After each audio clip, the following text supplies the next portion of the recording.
The line ran the length of the training hall, out the doors, down the steps, and twice around the water tanks. 200 women stood in it. The first one was already walking. Bram stood barefoot in the middle of the mat with his hands loose and watched her come. 7 feet of purple muscle in a training harness, dark hair braided flat against her skull, smiling the smile you save for cake. "Try to last," she said. 11 seconds later, she was looking at the ceiling, and the hall made a noise like a dropped tray. 11 seconds, shouted a voice from the top of a supply crate. 11. I saw the clock. Nobody argue with me. Bram put out a hand. The woman on the mat took it, mostly out of shock, and he set her on her feet the way a man rights a chair that has fallen over. "Name?" he said. "Corporal Deshi." Her voice came out thin. "What did you do to my knee?" "Nothing. I moved your foot. The floor did the rest." Deshi thought about it and sat back down on the mat. "I am going to stay here a minute," she said. "Next," said Bram. The hall at Ridgehold Station was built for people 7 feet tall. 200 of them lived here. The whole 4th Line company, purple as storm plums and better looking than the recruiting posters, and not one of them was a man, and there had not been one inside these walls in 11 years. Then a transport opened, and out walked a human, 5 feet 9 of him, carrying one bag. That was 6 weeks ago. The board on the wall had been empty then. Now it carried a grid in white paint. 1 square per soldier, a tally mark in every square, 2 in a fair number, 7 in one, and in the square at the top, where the officers went, nothing at all. 7 belonged to Sergeant Rune. Sergeant Rune was the largest thing in the room that was not structural. She came up out of turn with the expression of a woman who has solved a puzzle in her sleep. "I worked it out," Rune announced to the hall. "Last night, in the bath, he waits for you to commit, so I do not commit. I stand here like a wall. Let the human come to the wall." "All right," said Bram. Rune planted herself and became a wall. Bram walked up to the wall, took one enormous wrist, turned it a little, and sat her down like a bag of grain. "That is not coming to the wall," Rune bellowed at the ceiling. "You invited me. I invited you to a duel, not a conversation." Then, without getting up, she took a fistful of his collar and hauled him down until his face was level with hers. "Explain it to me," she said. Slowly, in small words, Bram folded over at the waist with a sergeant's fist under his chin, raised one eyebrow. "You committed," he said. 6 seconds, called the voice from the supply crate. "That's your best time, Sergeant. You should be proud. It's an improvement." Rune let go of him and put one hand over her face. "Recorder, do not encourage me in front of the company." "It's not encouragement, it's data," said the crate. The recorder came down off it then and landed with a thump that shook nothing at all, because she weighed as much as a coat, purple like the rest. Hair the color of a bruise escaping 2 braids, done by somebody in a hurry. Green eyes far too big for the arithmetic behind them, and a ledger the size of her own torso. A one-eyed yardbird came in behind her and stood at the edge of the mat because she had put it on the duty roster in week 4 as Private Fennec, and nobody had yet dared take it off. She licked her pencil and wrote, "Cadet Quilla," she said, without looking up, because she had introduced herself on his 2nd hour at Ridgehold and considered the matter settled. 9 years old. I do the numbers. Sergeant Rune, spell your fall. I do not spell my fall. Everybody spells their fall. Was it a throw, a trip, a lock, or did you go down for no clear reason? Rune stood up with as much dignity as a woman can carry on a bad knee. "Put down, throw." "He touched your arm and you sat," said Quilla. "I am putting sat." "Do not put sat." "Saturday," said Quilla, putting sat. Next, the next one was a rifle instructor, who lasted 16 seconds and set the record for the week. Then a cook. Then a scout. Briefly, he won all of them. And he did not gloat, and he did not smile, and after each one he put out his hand and said, "Next." It worked this way because of a piece of paper. When the alliance was signed, every Cavan Line company received a standing order and a gray pamphlet. The order said each soldier was to complete one supervised bout with the allied human attached to her unit, so the company would understand the limits of the weak species. It was meant to take an afternoon. The bout was complete, the order said, when the soldier had learned what she needed to learn. Nobody had learned what they needed to learn, and the order did not say a losing soldier could not go back to the end of the line and wait for another go. On the first day Deshi lost, thought about it, and quietly walked to the back. By the end of that week the whole company had done it, so the line never got shorter. The gray pamphlet was the field manual for Allied human personnel, and Rune kept the company copy in her belt pouch and read from it constantly, in a voice like a chapel bell. Section 2. Rune announced now, holding it up. Human physiology. The human is fragile. 2 minutes maximum. The hall howled. They howled every time. Under no circumstances should a training bout with a human exceed 2 minutes, Rune read. Prolonged exertion may result in injury to the human. The supervising officer is responsible for the human's safety. 6 weeks, said the rifle instructor from the floor. 6 weeks, and nobody has needed the second minute. I need it, said Rune. I need all of it. Somebody give me their minutes. Sergeant, you have been on that mat 1 minute and 6 seconds, said Quilla, checking. That's all 7 added together. I could put your minutes in a savings account. Recorder, one day you will be tall, and I will remember this. I'll still have the book, said Quilla. She did have the book. That was the frightening part. Ruled columns in pencil, and the columns said date and name and seconds, and how she fell, and then a column nobody had been brave enough to ask about, which said compatibility, and had numbers in it. On the cover, in enormous letters, the book of the line, and under that, smaller, administration, fee 2%.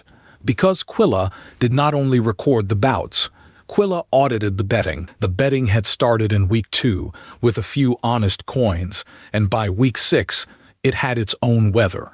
Rune held the book of bets, because she was the loudest person available. Quilla held the book of facts, because she was the only one anyone trusted. Odds, Rune called to the hall, licking her thumb. New money on Corporal Deshi. Deshi, you are at 40-1. Bram wiped his hands on a towel, and up on the gallery, somebody had been standing still a long time. Commander Sathra came down the gallery stair without hurrying. She was the tallest woman in the room, and the only one who did not have to prove it. Deep, even violet, dark hair pinned back off, a face a sculptor would have argued about, green eyes lit like lamps behind old glass, which took the hall in one pass and gave back nothing. She wore no harness. Sergeant Rune, she said, if the betting book leaves this hall, I will read every page of it aloud at morning muster, with your name on each entry. Understood, ma'am, said Rune, and put the book somewhere in her armor. Bram decided not to think about. Then Sathra looked at him. It was a specific look. He had been on the receiving end of it for 6 weeks, and had learned to read its temperature, and today it was cold with something else underneath, and the something else was why he had stopped sleeping. Your hands are bleeding, she said. Bram looked at his knuckles. 2 of them had opened again. They do that. The manual says the supervising officer is responsible for your safety. The manual says a lot of things, ma'am. It does. Sathra's voice did not change at all. It says 2 minutes. Nobody in my company has managed to make you use the first one. I find I have opinions about the manual. From near Bram's elbow came the loudest whisper ever produced by a living creature. Commander, said Quilla, he's on the mat, and you're not in the line yet, and that's the only square on the board that's empty. 200 women found somewhere else to look. Sathra did not move. The commanding officer takes the final bout. The company studies first. The commander closes the study.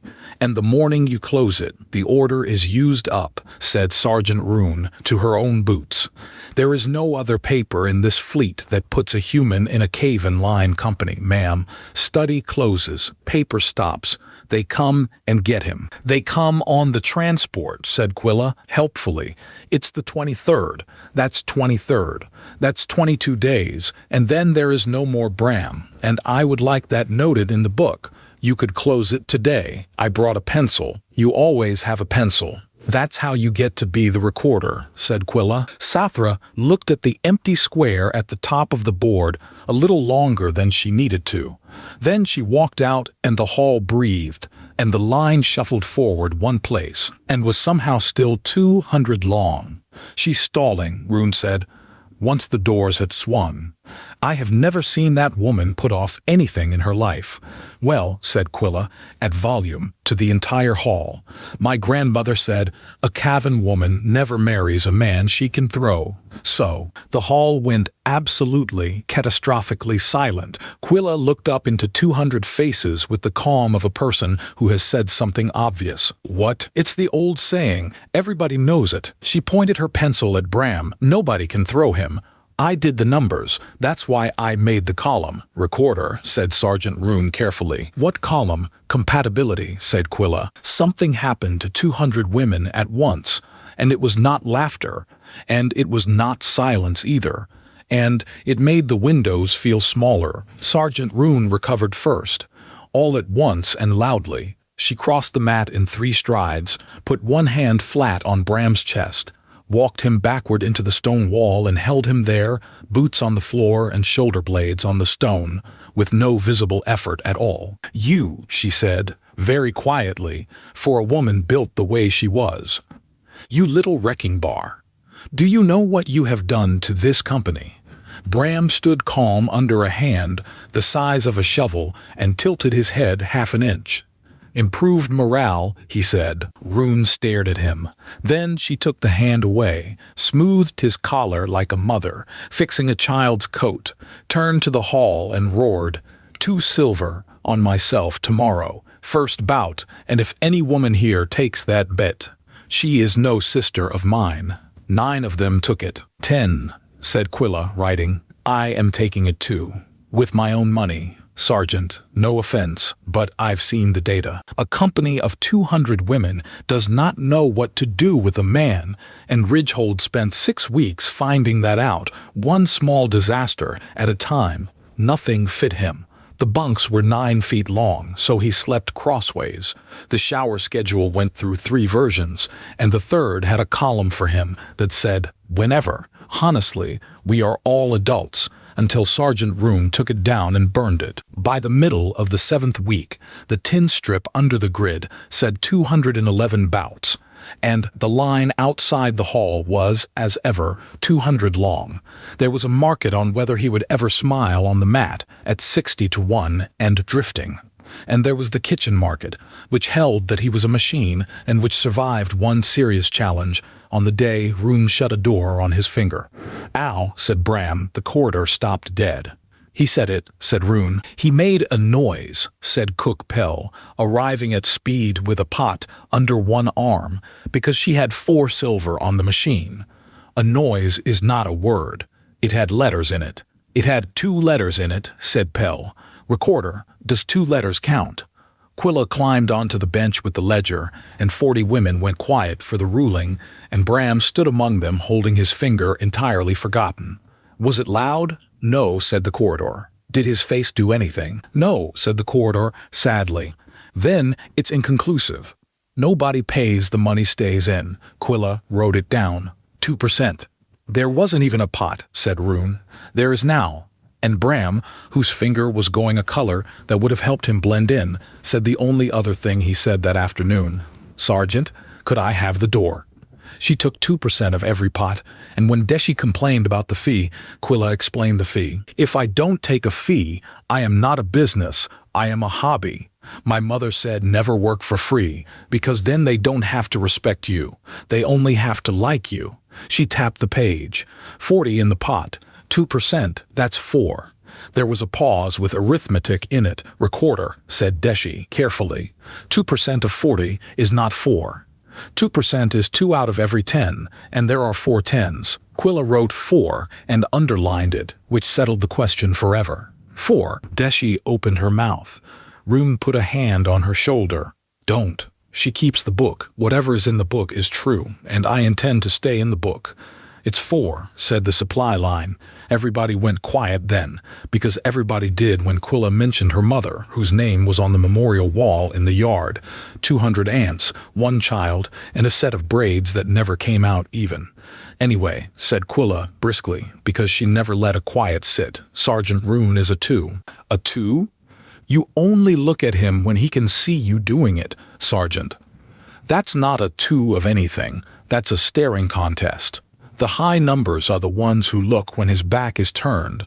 She ran her finger down column 6. Deshi, you are a 3. The cooks are all 5s. But I think that's about food. It's about food, said Pell. Deshi's eyes went, against her will, to the bottom of the column, where the last entry was pressed into the paper, so hard it had gone through to the next sheet. Recorder. What's the commander? Quilla closed the ledger with a snap.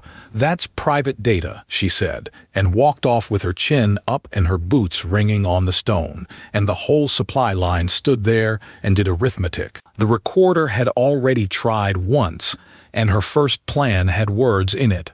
She told Bram the commander wanted him on the dawn walk, told the commander the human had asked to come, and got behind a water barrel to watch it work. You asked to walk with me, said Sathra. No, ma'am, said Bram. The silence lasted about 4 seconds. Then both of them turned their heads, in the same direction, at the same speed, toward the water barrel. What Quilla wrote in the back of the ledger that morning, under a heading was, They both tell the truth. Use paper. The duty office was locked, which was not an obstacle because a corporal who wanted her wagers logged early had given the recorder a key in week 2. Quilla laid the roster flat and wrote Commander Sathra into the first box of the night armory inventory, a 2-person job nobody at Ridgehold had ever wanted. Boots came down the corridor while she was halfway through the second name. She went under the desk and stayed there with her knees against her chin while somebody set down a lamp, took something off a hook, and went out again, and it lasted about 100 years.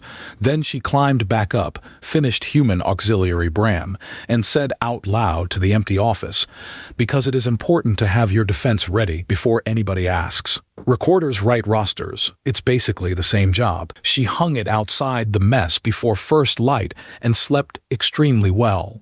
The handwriting was very neat for a child's. The armory at night was the warmest room in Ridgehold because the racks held the power cells and the cells breathed heat. Bram counted crates. Sathra counted crates. Neither mentioned that this was a job for 2 privates and 1 lamp. 420 charge packs, she said. The sheet says 418. The sheet is wrong. The sheet's signed by me. Then you gained 2. Bram said, and I'd stop pulling that thread if I were you, ma'am. I'll enter them as recruits. They will do as they are told, which would be new here. There was a very small movement at one corner of her mouth, gone as fast as it came, and he counted that as a full night's work. The top rack stood 9 feet up, because everything at Ridgehold was built for people who were not him. Bram looked at the rack, then at his own dignity, in that order. Sathra reached over his head without breaking stride, took down the tags, put them in his hand, and neither of them said a word about it, then or ever. Then she came around the crate and took his right hand and turned it over. He had not offered it. His knuckles were split across all 4 again. You did this on Roon. Roon has a very hard jaw. Roon has a skull like a bridge pier, and you know it. Sathra lifted a medtin off the shelf and took the hand back. You could have taken her elbow. You take everyone's elbow. You took mine. Bram went still. I've never sparred with you, ma'am. No, said Sathra. You haven't. She wound the tape around his knuckles, not gently, exactly, but carefully, and the difference matters, and she stood close enough that he could feel the heat coming off her. 2 hearts, she said. You have 1. One's been enough so far. It has not been enough for me. Bram looked at the top of her bent head. You don't have to do this. I am the supervising officer. The manual says I am responsible for your safety. You've quoted that manual twice now. I've read it 9 times. She pulled the tape tight, and he did not flinch. And she noticed that he did not flinch, and her eyes came up. green and lit and very close. It says you are fragile. It says a human's hands are the weakest part of him, and a supervising officer should watch them closely. Then you've been watching the wrong part of me, ma'am. Sathra tore the tape and pressed the end flat with her thumb and did not step back. I have been watching your hands for 7 weeks, she said, and I would like somebody to explain to me what species that manual was written about, because it was not yours. Then Bram took her hand off the med tin and turned it over. Her knuckles were unmarked. Nothing here had ever marked them. The manual says the supervising officer's hands are her own responsibility. It says no such thing. No, Bram agreed, it doesn't. And he did not give the hand back straight away. Ma'am, don't. What? Don't say ma'am in that voice. It sounds like an apology, and I haven't accepted one. Commander, said Bram, that's the whole list. The armory door banged open hard enough to rattle the racks, and Rune came through it sideways with the betting book in one hand and a lamp in the other. Mid-sentence, ma'am, I need a ruling on whether a knee counts as a leg for the purposes of the... Oh, there was a silence with a lot of shapes in it. Sathra let go of Bram's hand, put the med tin back, and said, a knee counts as a leg, Sergeant. Log the 420. Good night. She walked out. Rune watched her go, then turned on Bram a look that would have been dangerous on a smaller face. Auxiliary. Did I just walk into something? You walked into an inventory. I have been in this company 19 years, said Rune. That was not an inventory. Bram went back to his quarters at midnight and did not sleep. After a while, he pulled his footlocker out and opened it. A spare shirt, a photograph of a survey section on a ridge, taken the morning before the ridge, which he did not look at, and under all of it one folded flimsy, stamped 4 times by 4 offices that had each assumed somebody else had checked it. He unfolded it and read it again. Fleet Personnel Transfer, Allied Auxiliary Program, Destination Unit, 4th Line Company, Caven, Ridgehold Station. And down at the bottom, under the seals, in the box that everybody's eye slides past because it is never interesting, one line requested by the applicant. Nobody had sent Bram to Ridgehold. He had spent 14 months and every favor he was ever owed getting himself here on purpose, and 200 women in this garrison thought the galaxy had made a joke at their expense, and not one of them knew. He folded the paper along its old creases and closed the locker. Then he sat in the dark and thought about a ridge on Sennet 2 years ago, and the sound a transport makes when it lifts without you, and the sound a different transport makes when it comes back. Up in the tower, the commander's lamp was still burning. Sathra had the standing order in front of her and did not read it. She knew what it said. She also had a report requesting his continued attachment, written 3 times and never sent, because a commander who writes the same report 3 times is not sure whether she is doing it for the company. She opened the bottom drawer instead. Inside, on top of paperwork nobody would ever read again, lay a torn shoulder strap of Allied make, burned black at one end, carried off a ridge on Sennet 2 years ago and never once thrown away. She looked at it a while, then she shut the drawer and went to bed, and did not sleep either, and neither of them knew about the other, and one small person 2 floors down was going to work it out first. By the 8th week, everybody at Ridgehold knew the date of the supply transport, which was not normal, because nobody there had ever cared about one. It came in on the 23rd.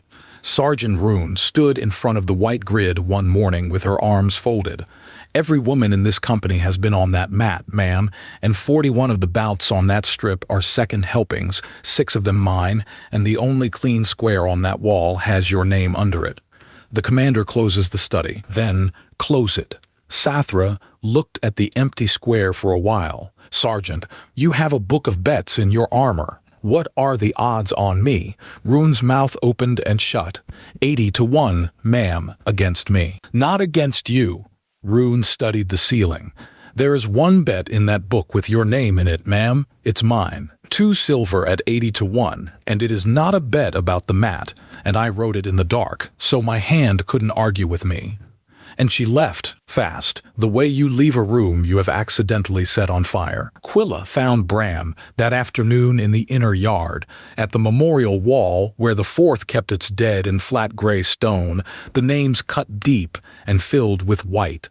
She climbed onto the ledge beside him, which she was not allowed to do, and sat with the ledger on her knees. "That one's my mother," she said, pointing with the pencil. "Section Leader Aneth. Third from the end. I keep her name clean on 10th days. That's the arrangement. Sergeant Rune does the wax.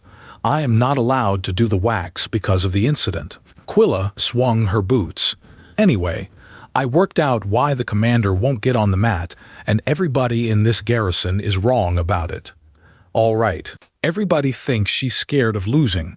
The commander is not scared of anything." The girl looked up at him with enormous green eyes and absolute certainty. "She's holding the line open so you can't go. That's all it is. I did the sums 3 times and the 3rd time in ink, which is how you know I am serious." Bram did not answer. "I know I am right because of the drawer," Quilla said, and then clapped a hand over her own mouth in a way that fooled nobody. "What drawer?" "The bottom one in the tower. There's a strap in it. It's burned, and it isn't cave-and-make. I checked the stitching." She peeked out from behind her hand. "I am not supposed to go in the drawer, but I am the recorder. Recorders go in drawers." Bram gave away nothing, which he had been very good at for 2 years. "Quilla, why does it matter to you if I go?" She looked at the ledger a moment. Then she closed it and put it down on the stone, on her far side, out of her own reach, which she had never done in front of anybody. Her hands, with nothing in them, did not know where to sit. "Because I am the smallest one here, and everybody carries me," she said. "And you are the smallest one here, and nobody carries you.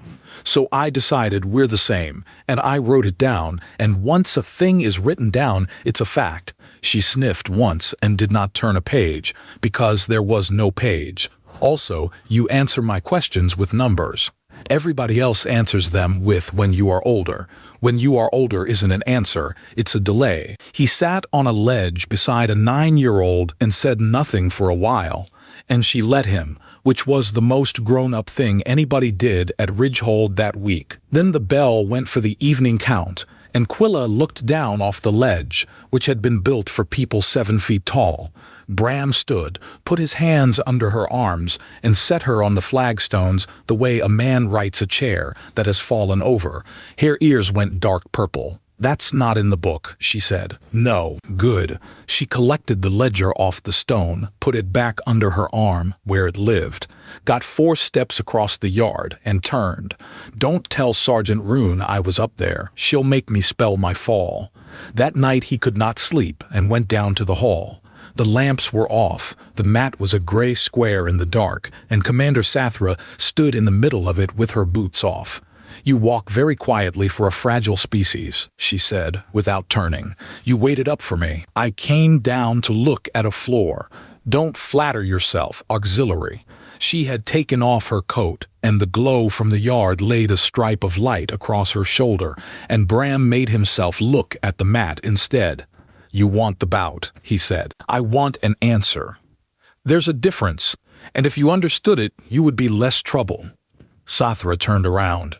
8 weeks. Not one of my soldiers has landed a clean hit on you, and every one of them fights like the flame on our banner. So, what are you? A liaison? Try again, an auxiliary. "Try," said Sathra. "Again." "Ma'am, I am a man who has done this his whole life, and nothing else, and I came up somewhere that losing cost more than it costs here. That's the whole secret, and it isn't a good one." Sathra was quiet a moment. "That's true," she said. "It is also the answer to a question I did not ask. Every garrison in the Alliance would take a man who fights like that, and half of them are warm.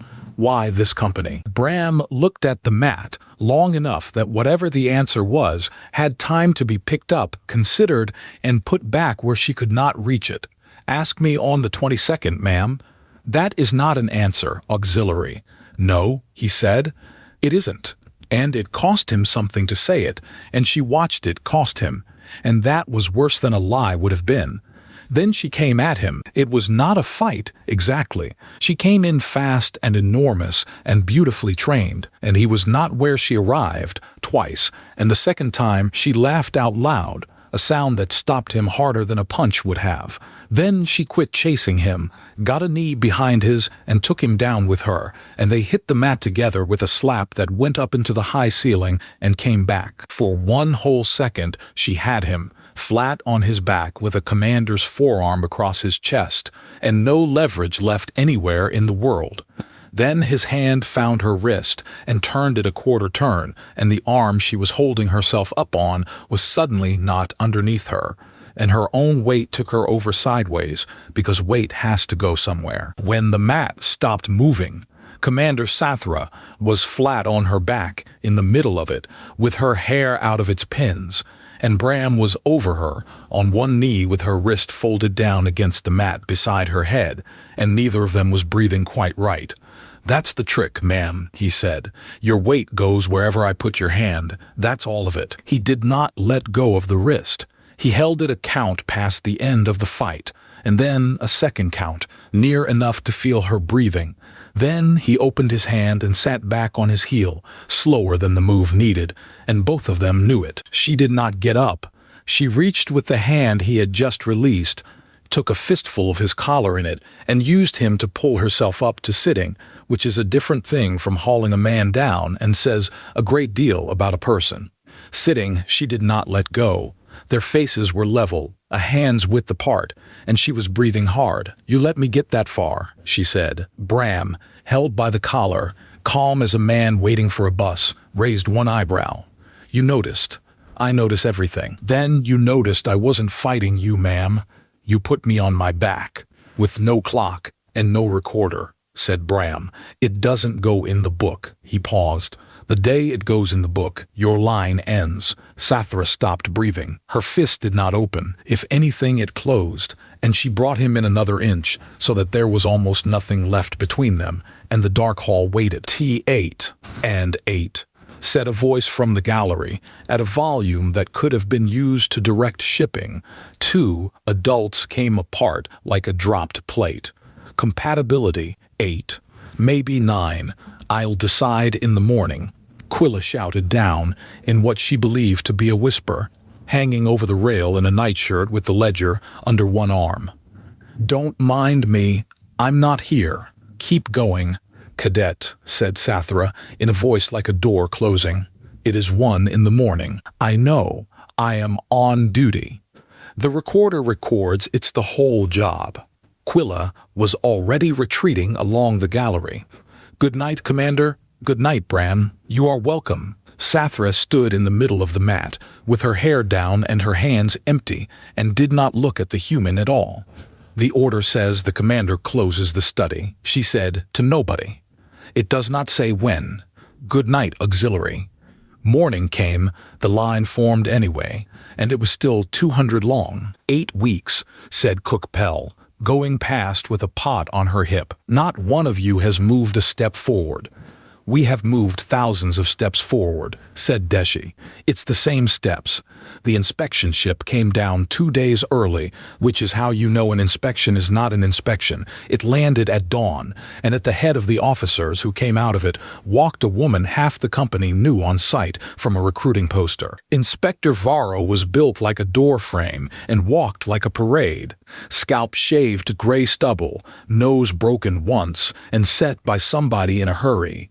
And her record was 206 matched bouts and 206 wins. She looked at the white grid, the tin strip of totals, and the line of 200 women standing since first light.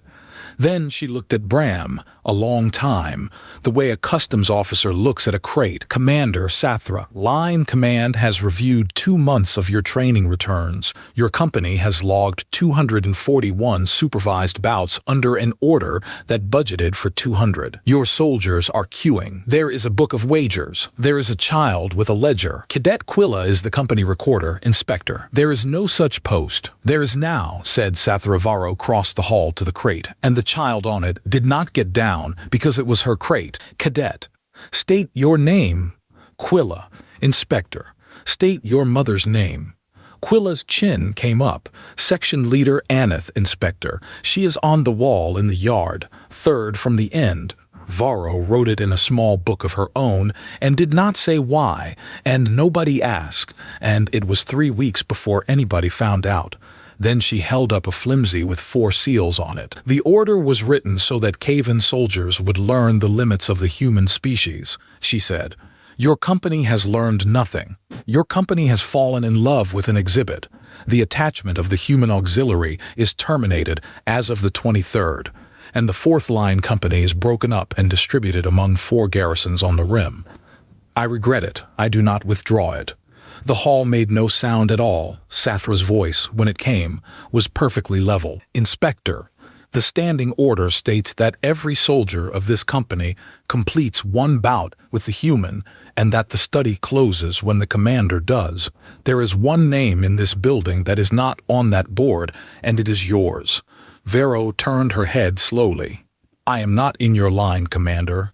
Then get in it, said Sathra. 200 women drew breath at once, and it sounded like the sea. Varro looked at Bram again. 5'9" of him, taped knuckles, hands at his sides, absolutely nothing on his face. 2 minutes, said Inspector Varro. The manual is explicit, and I obey manuals. 2 minutes maximum for the human safety. If he is standing at 2 minutes, I will sign whatever piece of paper this garrison puts in front of me. If he is not, the 4th is dispersed, and the exhibit goes home. Tomorrow, said Sathra. First light. Tonight would be kinder, Commander. Tomorrow, said Sathra. First light, and did not raise her voice at all. And from down near the crate at the end of the hall came the sound of a pencil being licked. New market, announced Cadet Quilla. Opens in 10 minutes. Sergeant Room, get the book. First light came the color of cold iron. 200 women filled the hall and the gallery and the doorways, and nobody spoke, which had not happened at Ridgehold in 11 years. Quilla sat on her crate with a clean page ruled and her boots still. Bram passed the crate on his way to the mat, and she caught his sleeve, which she had never done. I did the sums 5 times last night, she said to the page. The 5th time I stopped believing them. What if you are only a man? Then I am only a man, said Bram. Rule it anyway. She ruled it anyway. Inspector Varro stepped onto the mat and rolled her shoulders once, and she was magnificent, and she knew it, and it was not vanity, it was inventories. Sergeant Roon came forward with the gray pamphlet, because it was a ceremony now. Section 2, Human Physiology. The human is fragile, she swallowed. 2 minutes maximum. Nobody howled, not one of them. 2 minutes, agreed Varro. Recorder. Do you have a clock? I have 3. Then start all 3, recorder. Varro came in like a landslide with a plan behind it, and for the first time in 8 weeks, a Cavan landed a clean hit on the human, and the sound of it went through the hall. Bram wrote it, came up off the boards, and let her hit him again. That was the thing nobody understood until much later. He let her. He gave her the first minute in pieces, backing, turning, letting the finest fighter in the Legion spend herself against a target that was never quite where it had been. His lips split. He did not touch her once. 1 minute, called Quilla in a voice like a struck bell. Varro was breathing now. You're not fighting, she got out. No, said Bram. State the reason. You've never had to. At 90 seconds, she committed because 7 feet of trained muscle cannot stand in front of something small and calm forever without reaching for it. She reached. Bram took the wrist she gave him, turned it a fraction, put his hip where her weight was going, and Varro went down flat on her back with all the air leaving her at once. 1 minute 58, shrieked Quilla, and stood up on the crate, and the hall came apart. Bram put out his hand. Varro looked at it from the floor, then took it, and he set her on her feet. The manual says 2 minutes for the human safety, she said, when she could. I have been in the Legion 20 years, and I have never once read that line correctly. Varro turned to the hall, and there was no anger in her voice, which frightened people more than anger would have. It is not a limit on him. It is a limit on us. 2 minutes is how long a cave-in survives in front of a human who has decided to be patient. Commander Sathra said nothing at all.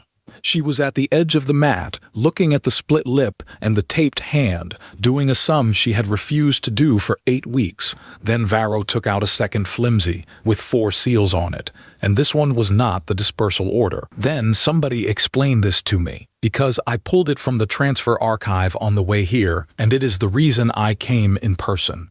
She held it up so the front rank could see. Fleet personnel transfer, Allied Auxiliary Program, Destination Unit, 4th Line Company, Cave-in, Ridgehold Station. Varro's eyes did not leave Sathra's face, requested by the applicant. The hall did not understand it for about 3 seconds. Then it did. He asked to come here, said Varro. 14 months of applications. Everyone refused, everyone filed again. Nobody assigns a human to a cave-in line company, Commander. He assigned himself. That is either the strangest fraud in the archive or it is something else, and I have not slept in 6 days deciding which. 200 faces turned to the human with the split lip, and Cadet Quilla stood up on her crate. "It's the 22nd, she said. "You told the commander to ask you on the 22nd. She's too proud to ask. So I am asking."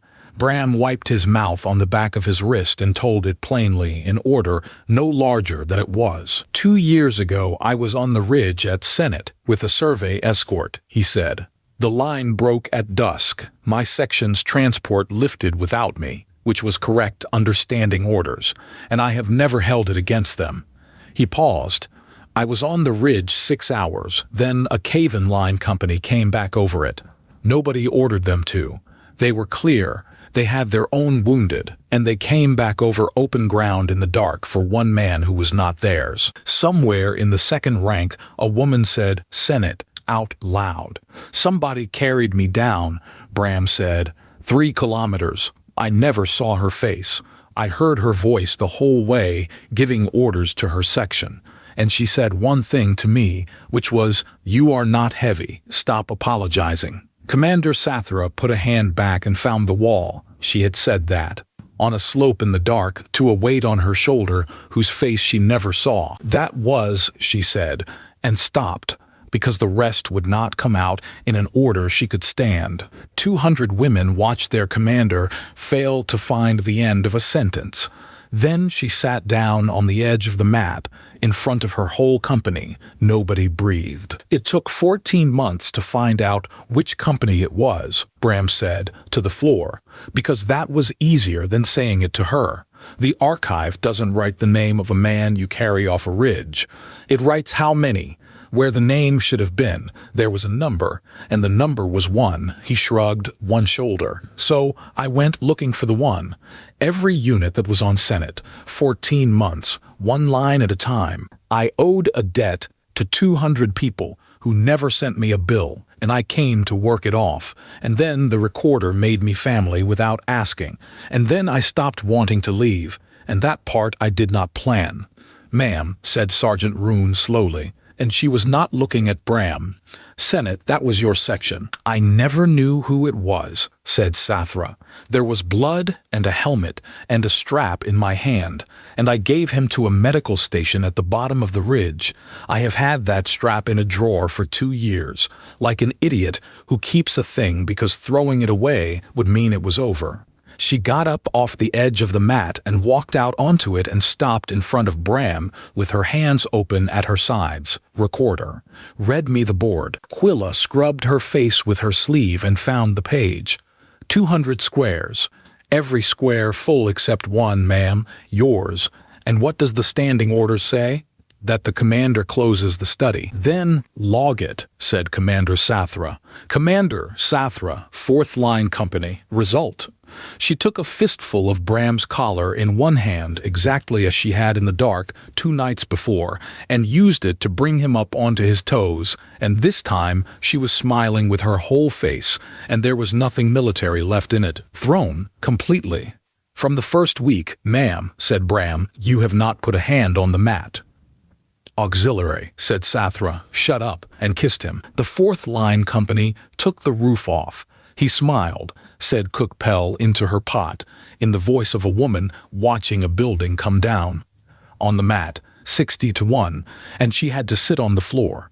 Corporal Deshi burst into tears and tried to bet on it retroactively, which Quilla allowed for a fee. "I knew about the drawer," bellowed Cadet Quilla from the top of her crate, in tears, holding the ledger over her head with both arms. "I wrote it down. It's in column 6. Nobody ever listens to the recorder." And an inspector of line command looked at the dispersal order a while, and tore it in half, and then, because she was thorough, in half again.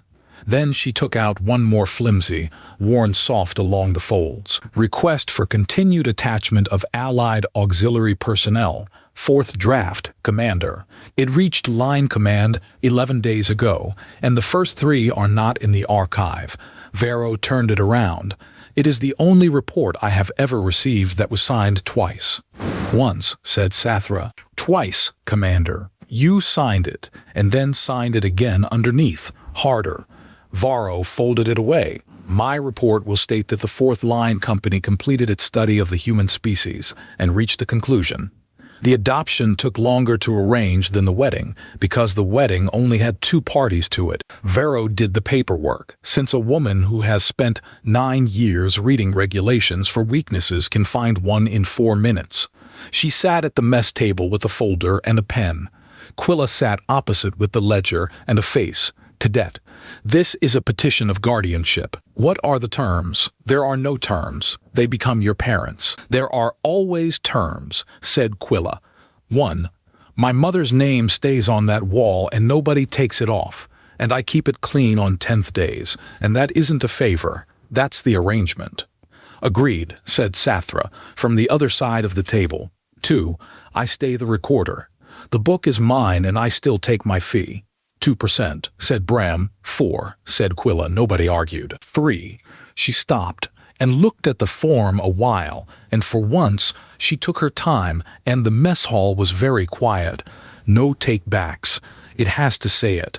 Somewhere on the paper it has to say there aren't any take-backs. Varro read the form. Then she wrote a line in the margin, in the neat hand of a woman with 206 wins. That is in no regulation in the Legion, and turned the folder so the child could read it. Quilla read it twice. Then she signed her name well inside the box, put the pen down, said, "Right," and had to leave the room for a minute. They were married 3 weeks later in the inner yard, in front of the memorial wall, because Sathra would not do it anywhere else. Every name on that wall had been waxed that morning by Sergeant Roon, who did not let the recorder within 9 feet of the 10 for reasons still on file. Before the yard settled, Inspector Varro walked to the wall and put 2 fingers on one name, third from the end. "Somebody came back over open ground for me once, on Bevram," she said, to nobody in particular. It was her. I have carried that 9 years with nowhere to set it down. There were 200 bridesmaids, which is a logistical fact, and not a joke. Private Fennec attended from the top of the gate and was removed twice. Then the betting book closed for the first time in its history, and Sergeant Roon, who had lost more money on the human than any caven alive, got every coin back on one line. Week 3 read Quilla to the whole yard, because a payout is read out loud. 2 silver, 80-1. The commander marries him. I set those odds. I was 9, Sergeant, take your money and stop crying. The old line came into it because Quilla insisted, standing between them in a tunic, let out twice, holding the ledger she would not put down even for this. "A coven woman never marries a man she can throw," she announced to the yard, at maximum volume, chin up, and then she looked at the 2 of them and had to stop and start again. "So that's fine. That's all fine. It's the only part of this that was ever fine." Then they signed, and they signed 3 names, and Quilla read every line twice before she let anybody near the paper with a pencil. Inside the boxes, outside the boxes isn't official, and I have waited my whole life for this form. The vows were caven and short. Sathra's ran to 4 words, and nobody in the yard agrees which 4, because the yard was making too much noise. Brams ran to 6. "You are not heavy," he said. "Stop apologizing." The yard, which had been making far too much noise, stopped making any commander. Sathra, who had not wept in front of her company in 19 years, did not weep then either, but it was a near thing, and 200 women saw it. Nobody filled the quiet. Then somebody very short did. "That's not a vow," said Quilla. "That's an instruction." "He is a man of limited vocabulary," said Sergeant Roon, blowing her nose on a dress glove. Then the lamps came down low, and the last thing anybody saw of the commander of the 4th Line Company was her walking her husband out of the lamplight with her hand flat against his chest over the one heart. After that, the account of the evening becomes unreliable because the recorder was sent to bed. A year and a bit later, the white grid still hung in the mess hall at Ridgehold, in a frame all 200 squares full and a chalk ring drawn around the last one. Under it, nailed to the wall, hung the gray pamphlet, open to section 2 with corrections in pencil. "The human is fragile" had been crossed out and replaced with "the human is patient," which is worse. And beside 2 minutes maximum, somebody very short had written, in enormous letters, "Colorado firmed." It was never about him. The first ledger lived in a box under the frame, and column 6, at the bottom, where the pencil had gone through the sheet, carried one entry against the commander's name. It said 10 under it. Pressed harder still, it said, "Told you Cadet Quilla was 10 now, and 1.5 braids tidier," and she had a new ledger. It was called the Book of the House, and the columns were date and name and minutes held, because there was a line again at Ridgehold, and it went the length of the mess and out the door and around the water tanks, and at the front of it a very large sergeant was holding a very small purple person with a great deal of dark hair and one human eyebrow already, at 4 months old, doing something ominous. "Sergeant Roon, you are at 9 minutes," said Quilla. "The limit is 2. "The limit is 2 for him," said Roon. "The limit is 2 for everybody. That's the whole point of a limit." Quilla licked her pencil. "Back of the line, Sergeant." Roon handed the baby to Corporal Deschy and went to the back of the line, muttering, and found Inspector Varro already in it, in civilian dress, on her 3rd visit of the year, having sent ahead the card she always sent ahead, which said nothing but rematch and a date. Bram came through the mess with the mail and a wrench and no shoes on, and 200 women said good morning to him, and he said good morning back once, to all of them, because he was a man of limited vocabulary and unlimited patience. His wife took the wrench out of his hand as he passed, and kept the hand recorder, said Commander Sathra. "How long is that line?" Quilla looked up from the ledger with her mother's stubborn chin and her father's raised eyebrow, both of them acquired entirely by choice, and grinned. 200, ma'am, she said. It never gets shorter. If this one made you check where you stand in the line, hit like and subscribe. New story soon.